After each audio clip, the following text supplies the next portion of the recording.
Iguanas, man. I did a Google search on South Florida and iguanas.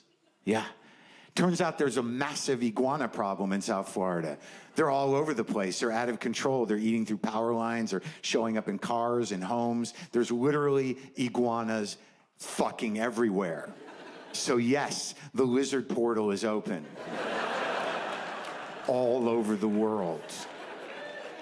And on every one of those websites where I looked at the iguana issue, you know what it says? Please do not feed the iguanas. But my mother has taken it upon herself to, I assume she thinks she's feeding the same few iguanas every day out behind her house, like they're her friends. She's just down there going like, look, this is some food from the restaurant we took my son to when he was here. They give you so much food. I hope you enjoy it. Look at your tongue. Look at the tongue. Look at the tongue. Now, and if that isn't written somewhere in the prophetic books, when the aging Jewish witch feeds the dinosaurs off her deck, the return of the Christ is upon us. I believe it's in Revelation, and I just want to say, that's my mommy, and I'm proud of her.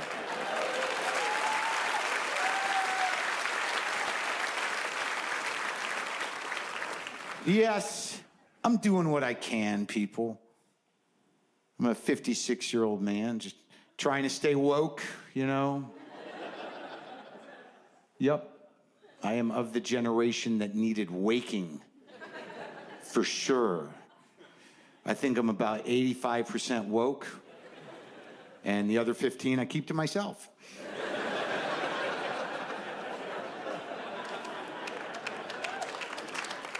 Which is actually being woke. Is putting that voice in your head that goes, hey, you know, don't say that. Maybe don't say that. Good call. Thanks for getting my back. It's a close one. I mean, look, if you were to ask me if I was a feminist, I would say, of course, but, you know, I have my days. I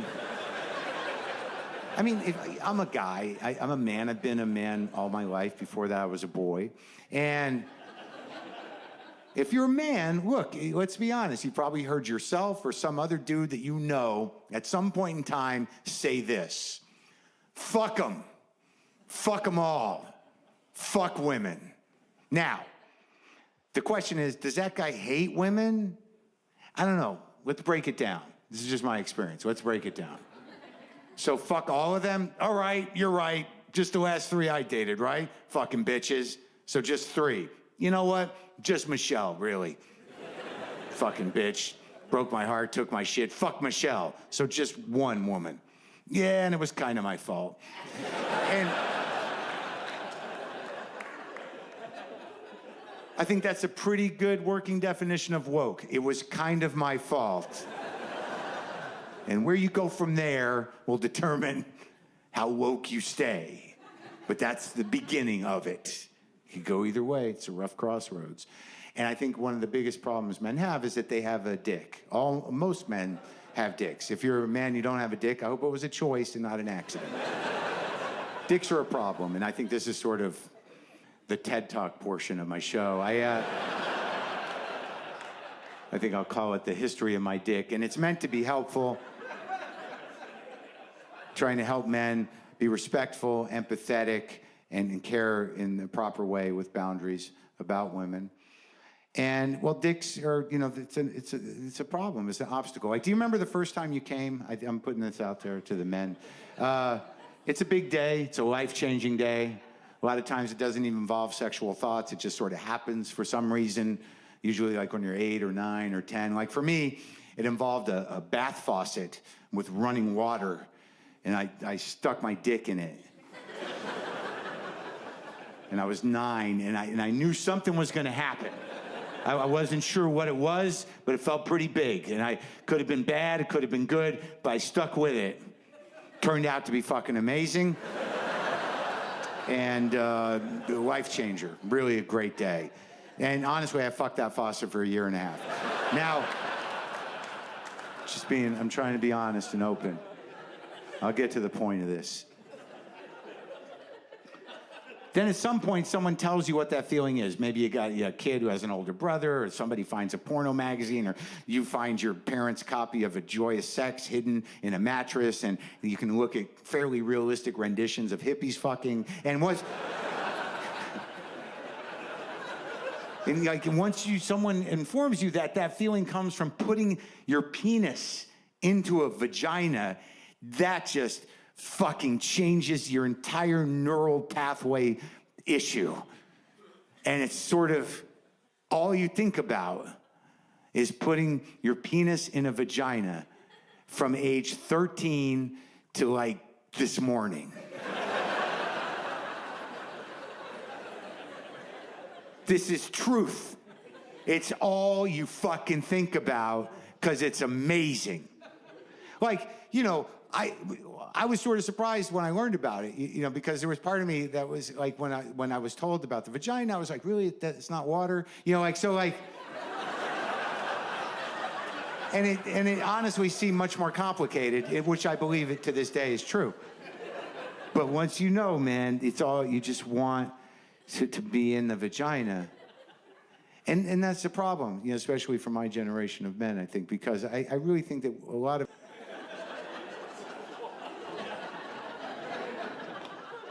But there is a strain of Christianity that makes me uncomfortable, scares me, I think is the word. And those are evangelicals. They scare me. And I'm not punching down. I think there's like 90 million evangelicals and about 8 million Jews. And I hate to give those numbers out because, yeah, it's possible. So, nice uncomfortable laugh. That was very well handled. But evangelicals, and I'll tell you, if you're in here, I'll speak directly to you because this is a safe space. I'm scared. I'm a little scared. Yeah. Because I didn't realize this until recently, and it's logical, but I didn't put it together in my own mind in quite the way I have now, which is that in order for Jesus to come back, the world has to end. It has to. So that means there's about 90 to 100 million people that are pretty excited about it. And that's kind of problematic to those of us who don't fucking believe that shit. Right? And a lot of those people are in legislative positions. And I'm sitting there thinking like, wait, what's happening? Is there any way they're crafting policy to accelerate the prophecy? Yeah, think about that for a second. Not exactly humorous, but powerful. If you walked up to your state senator or maybe a congressman that was an evangelical and they were honest and you said, I'm a little concerned about global warming. It seems like humans are causing it. We need to do something about it. It's happening quickly. They would say, not quick enough, to be honest with you. We're trying to get the flying Jew back. We got coal going. It's happening. We're deregulating as fast as we can. We're going to make this shit happen. Problematic, correct? There's a dovetailing of late-stage capitalism and Christian end times prophecy that's a little fucked up.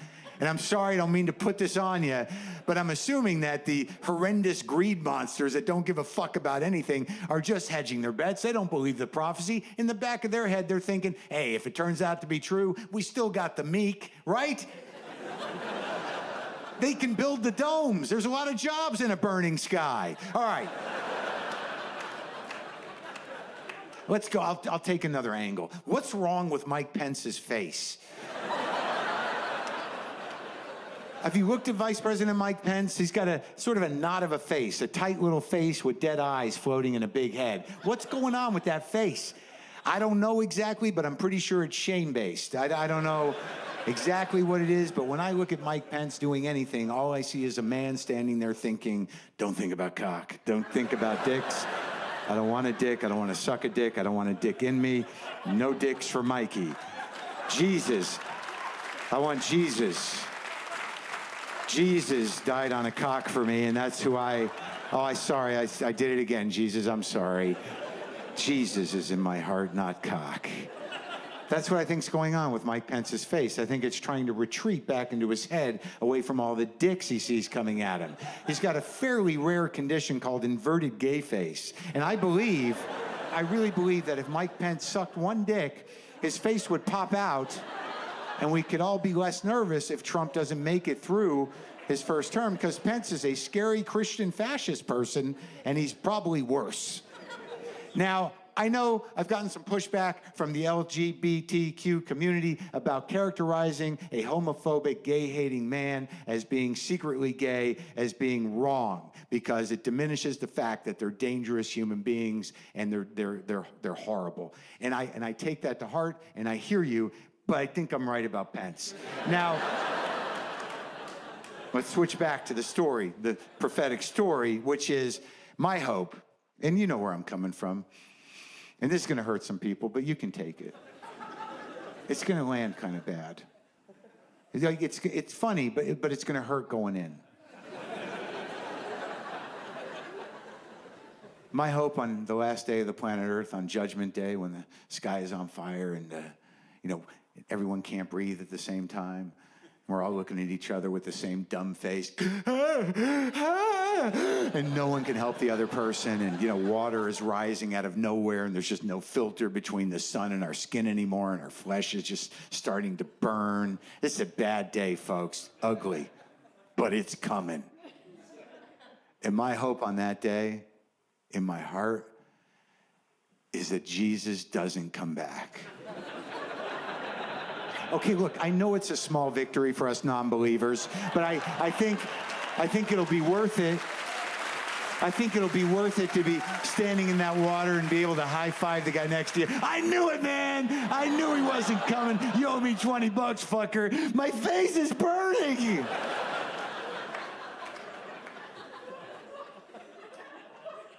My other hope on that day is that somewhere Vice President Mike Pence stands outside, I'm hoping, and among people would be best. He's in the water, trying to breathe, hurting like the rest of us, and he realizes what's happening. And out loud, to no one in particular, he just says, "Oh, I should have sucked a cock."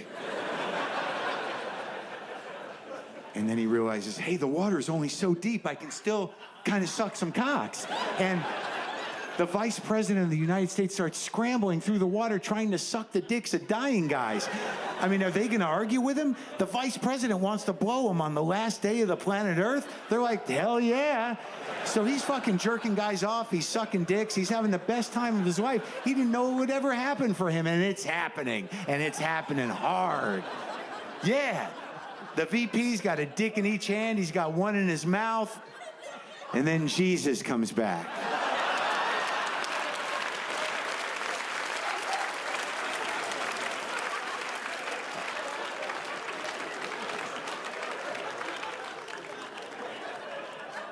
I'm sorry, Jesus. I'm sorry, Jesus. Please forgive me, Jesus. Please forgive me, Jesus. I know this looks bad.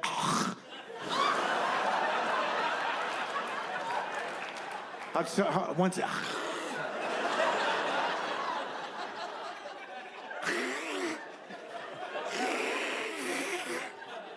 I got it. I'm sorry, Jesus. I'm sorry, Jesus. Please forgive me, Jesus. Please forgive me.